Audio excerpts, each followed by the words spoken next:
Pieter, baie dankie dat jy met ons tyd spandeer. Weer eens, hierdie is by verre die fastest growing toernooi, wil ek sê, in skole rugby. En ja, hy kom van 2014 af, maar die spronge wat hierdie toernooi gemaak het, is net astronomies. Ja, Thys, nee, dis eintlik 'n sprokiesverhaal van waar het begin het en eintlik wat die idee agter was en waar hy nou geëindig het. Ek dink waar die groot draaipunt gekom het was COVID geweest. Ons kon die 1 jaar nie deelneem en die volgende jaar dink ek was aan die toeskouers en ek dink die volgende keer wat ons dit beplan het, die Woensdag, toe kon almal uitkom met hulle huise uit. En toe was daar so 'n honger geweest om uit te kom en hierdie toernooi was letterlik die Vrydag geweest toe die Woensdag die mense uit hulle huise uit kon kom uit omtrent.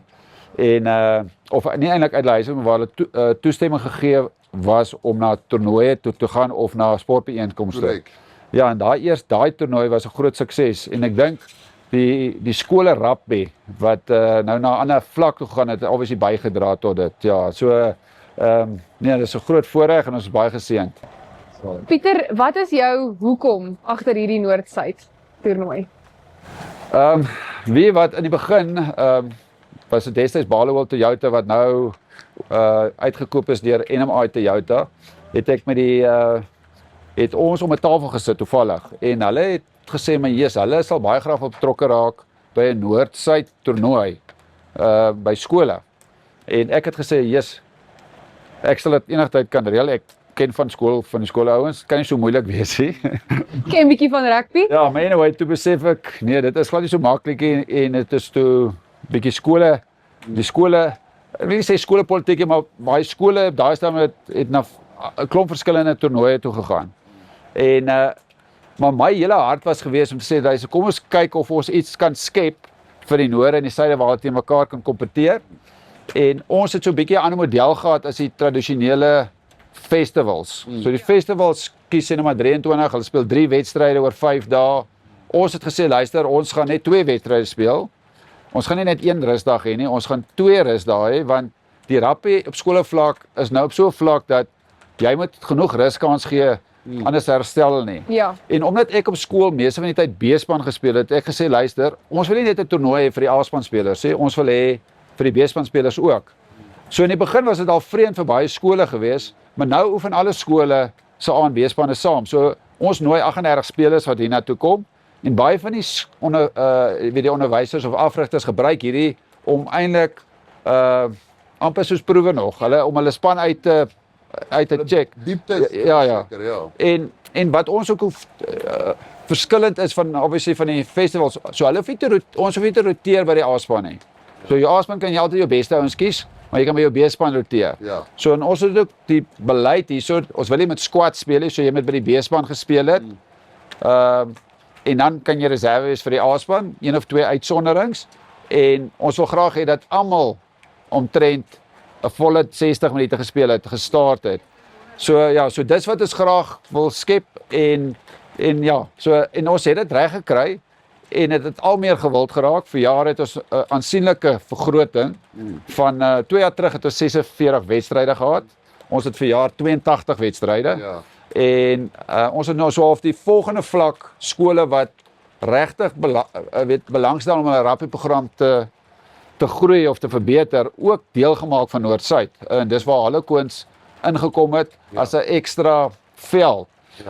Meeste wat obviously nog steeds hier so by Affies gedoen. So almal voel deel. En dis nie asof dit 'n A of 'n B afdeling, almal, dis 'n Noord-Suid. Ons lood jou teen 'n span wat jou petier is, en as jy die jaar miskien 'n sterker span het, kan jy teen 'n sterker skool speel. En ons sien uit nou hoe dit vir jaar gaan wees by Affies. Ons het nou was laas jaar by Stellenbosch, soos julle almal sal weet, want het herstelwerk hier gedoen en ek dink almal is weer baie bly om terug te wees hier so by Affies. Ja. Kyk Piet, ek moet vir jou een ding sê. Ek het vroeër vandag vir iemand gesê, ek dink jy het een van 'n kristalbal waarin jy gekyk het toe jy die spanne se of eintlik maar die matchups gekies het wat teen mekaar moet speel, want jy het ouens wat een wedstryd elk verloor het teen mekaar. Kom ons noem byvoorbeeld Affies en Oudtshoorn. Jy het vir Grey en vir Stellenberg wat nog nie 'n game verloor het nie.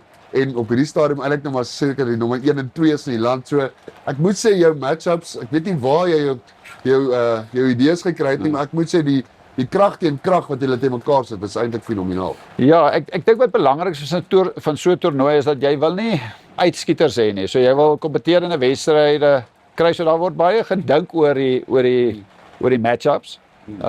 En weet so dis moeilik want jy onder 16 groep is nie noodwendig Ja.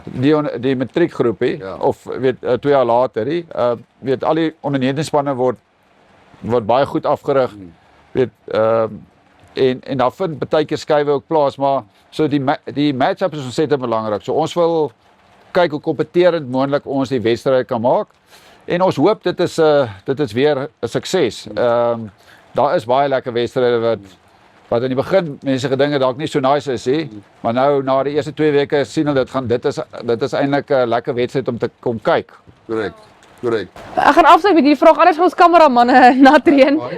Pieter, wat sê 2026 vir jou vir die toekoms van ons skole rugby?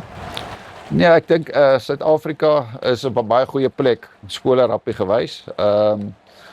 Ek dink ons is baie beperk met afrigting poste in Suid-Afrika op professionele vlak. Daar's net soveel spanne.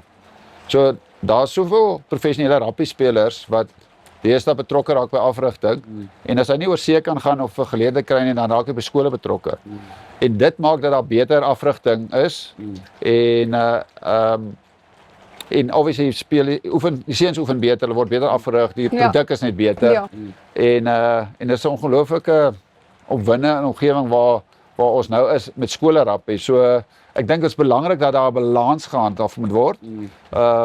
En weet rugby leer jy baie dinge van die lewe, maar ek dink wat belangrik is en ek dink is waar die pedagogiese kant inkom is dat dit moet opvoedkundig wees. Ja. En ons moet weet dit daar moet 'n balans weet. Alles kan nie wen is nie alles nie. Ons moet hard oefen om te wen, maar wen kan nooit alles wees nie. En weet 'n goeie gees, goeie sportman gees, hierso is ons sette belangrik. So ons wil nie fight race nie, ons wil nie beklei race, ons wil nie lelike taal sien nie, weet. So ons wil hê dat met 'n goeie gees plaasvind soos tradisionele skole rugby is en nog altyd was. So ek dink almal sien uit na 2026. 2026 gaan weer 'n kompeterende jaar wees, net soos 2025. So ons sal sien aan die einde van die jaar wie stap weg. Ja, wie Met nommer 1. Ja.